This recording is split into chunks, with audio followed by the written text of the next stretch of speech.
পেয়ালা পান করতে হবে।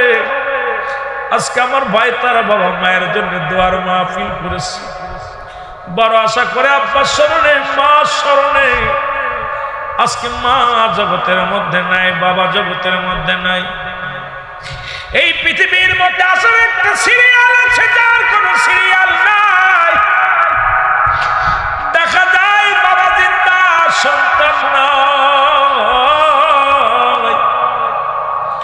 দেখা যায় দাদা জিন্দা নাতি নাই। অনেক দাদার কাঁধে নাতির লাশ, বাবার কাঁধে সন্তানের লাশ।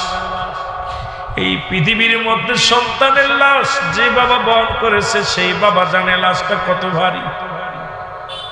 এই পৃথিবীর মধ্যে ওনাকে জিগাইবে না, ভাই তোমার বাবার লাশটা যখন কাঁধে নিলা, তোমার বাবার লাশটা কত ভারী।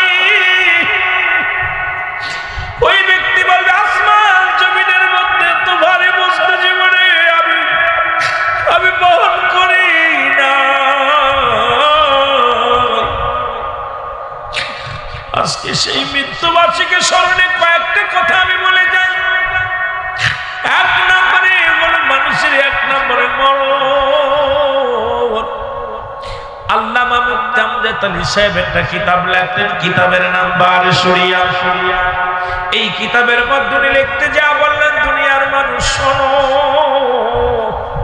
সবচাইতে সহজ মৃত্যু যেটা হয়, 70টা তাজা উটের গায়ের চামড়া জবাই না করিয়া উল্টো দিকে টান দিয়া লবণ আর মরিচ লাগা দিলে যতটুকু যন্ত্রণা হয়, এর চাইতে 70 গুণ যন্ত্রণা হলো একটা সাধারণ মৃত্যু। এখন আমরা অনেকেই মরণকালে পায়খানা করে দিই, অনেকেই মরণকালে প্রস্রাব করে দিই, অনেকেই মরণকালে চোখ দুটি বড় বড় হয়ে যায়। কত মানুষের দেখলাম মরণের সময় জিহ্বাটা বাইরে হয়ে গেছে রে।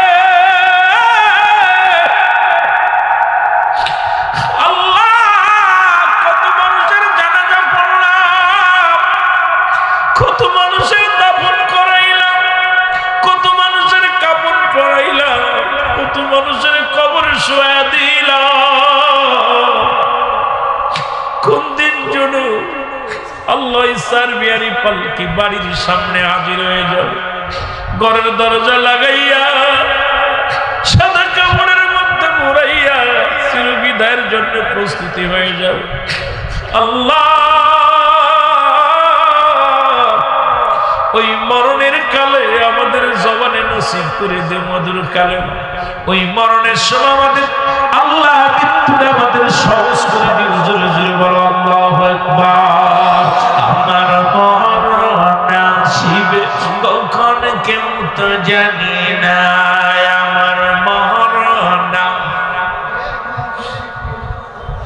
আমি চলে যাব, আমায় তোমরা ভুইলা যাইও না, আমি চলে যাব, আমায় তোমরা, আমার মরণ আসিবে কখন কেউ তো জানি না।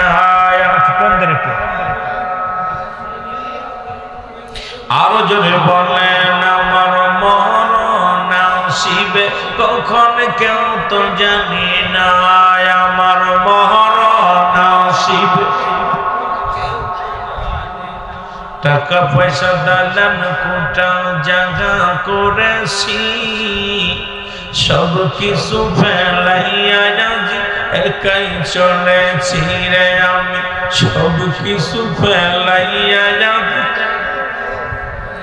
আমি যাবার কালা ভেবে দেখি আমার কেহ নাই, আমি যাবার কালা ভেবে দেখি নাই, আমার মরণ আসিবে কখন কেউ তো জানি না, আমার মরণ আসিবে। এই পৃথিবী চিরদিন থাকার জায়গা নয়, অন্ধকার কবর যে তোমার আসল ঠিকানা রে মানুষ, অন্ধকার কবর যে তোমার। আরো জোরে বলেন, এই পৃথিবী চিরদিন থাকার জায়গা নয়, অন্ধকার কবর যে তোমার আসল ঠিকানা রে মানুষ, অন্ধকার কবর যে তোমার ডানের বামের মাটি আমার মাটির বিছানা।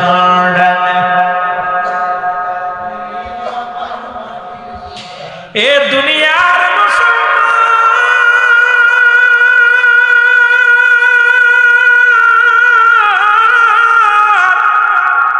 তুমি কার জন্য সুদ খাও, কার জন্য ঘুষ খাও, কার জন্য অন্যায় করো, কার জন্য জুলুম করো, এই দুনিয়ায় কেউ কারণ আর মুসলমান। এই পৃথিবীর মায়া ছেড়ে চলে যেতে হবে অন্ধকার জগতের মুসলমান। আজকে আমার আল্লাহ কয় বান্দারে শোন, এই পৃথিবী সব কিছু চন্ড বিচ্ছিন্ন করে দিবে আমার আল্লাহ।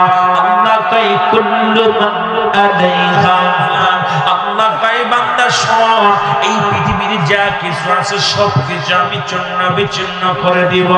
এই জমিনে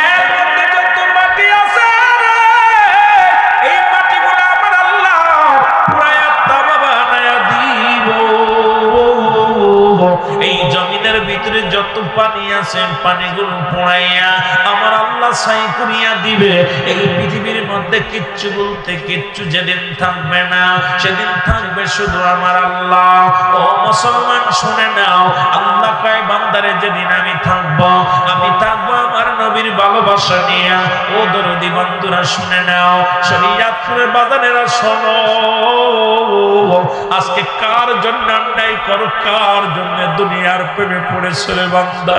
আজকে কার জন্য সুদ খাও, কার জন্য তুমি ব্যবসা বাণিজ্য করে টাকা রোজগার করো, কার জন্য তুমি সুদ ঘুষের মধ্যে জড়াইয়া পড়েছো? এই পৃথিবীর কেউ তোমার না রে বন্ধু, কেউ তোমার না। এই পৃথিবীর মায়া ছেড়ে চলে যেতে হবে, ওই জায়গাটার নাম আমল কবরের মুসলমান। এই জন্য আমি বলতেছিলাম এক নম্বর বিপদ হলো মানুষের মরণ। ওই মৃত্যুর সময় যে কথা বলতেছিলাম শুনে নাও, এই আল্লাহর একজন নবী হযরত ইদ্রিস আলাইহিস সালাম উনি জান্নাতের মধ্যে আছে। ওনাকে জিগাইলেন আমার মাওলা, ও আমার নবী ইদ্রিস আলাইহিস সালাম তুমি জান্নাতের মধ্যে কেমনে আছো? কয় আমি অনেক আরামে আছি, অনেক আসানে আছি। আপনার নিয়ামত পাইয়া আমি ইদ্রিস আলাইহিস সালাম অত্যন্ত হ্যাপি, খুশি হয়েছি গো আল্লাহ। আমার আল্লাহ কয় ওই নিয়ামতগুলো পাইয়া তুমি অত্যন্ত খুশি হয়েছো গো, তবে কেন বললা, কেন বুঝলা? উদ্ভুত তোমার আজরাইল বুঝি আমার সঙ্গে ভালো ব্যবহার করে নাই। আল্লাহ আজরাইলে তাড়াতাড়ি যাও। আজরাইল সাল্লাম চলে আসছে হযরত ইদ্রিস আলাইহিস সালামের কাছে, ডাকতে বলে আল্লাহর নবী গো, আপনার কাছে আমি আসছি, কি জানতে চান? বলে আজরাইল রে আগে বলো আমার রূহটা তুমি কেমনে বাইর করেছো? আজরাইল ডাকতে বলে হুজুর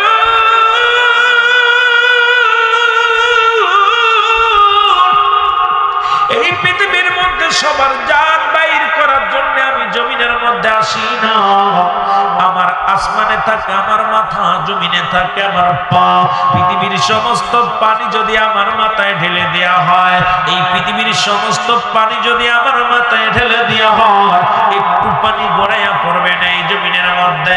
আমি এত বড় দানব, আপনার রূহটা বাইর করেছি নবী গো। আপনার রূহ আমি কষ্ট দিই না। মায়ের বুকে দুধ খাইতে খাইতে সন্তান যেমনি ঘুমায়া যায়, আপনার রূহটা এমনি বাইর করেছি, আপনাকে কোনো কষ্ট দিই নাই, শুধু আপনার মাথার উপরে হাত খানে রেখেছিলাম। ইদ্রিস আলাইহিস সালাম ডাক দিয়ে বলে আজরাইল,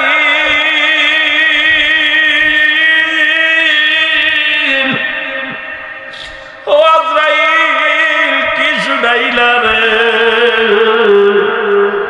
এত সহজ মৃত্যু যদি এত কঠিন হয়, তাহলে যাদের মৃত্যুর সময় যারা পায়খানা প্রস্রাব করে দেয় তাদের মৃত্যুটা কত কঠিন হয় রে মুসলমান শুনে নাও।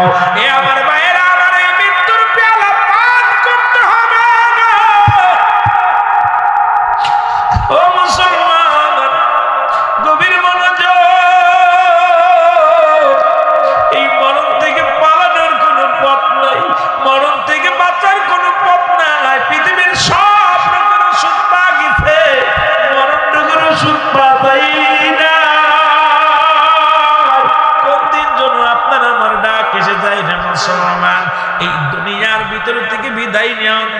জগতে চলে যাব। তখন আমি বসে আছি, সকালে হয়তো জানাজা হয়ে যাবে। এই জন্য কবির একটা কথা আমার বারবার মনে পড়ে যায়, তুমি কেমন করে ঘুমাও মানুষ, তুমি কেমন করে ঘুমাও মানুষ, ফজর করে কাজা, এমন তো হতে পারে জোহরে জানাজা। মুসলমান কখন এক করতে মৃত্যু হবে, আর এক করতে মানুষের মৃত্যু কি হয়, জানাজা হয়ে যায়। আপনারা আমার জীবন থেকে চলে যায় সময়গুলো, এই জন্য অনুরোধ করবো আমরা মৃত্যুর জন্য প্রস্তুতি হতে হবে। আল্লাহ যেন মৃত্যুর প্রস্তুতি নিয়ে দুনিয়া থেকে যাওয়ার তৌফিক দান করে, জোরে বলো না আমিন।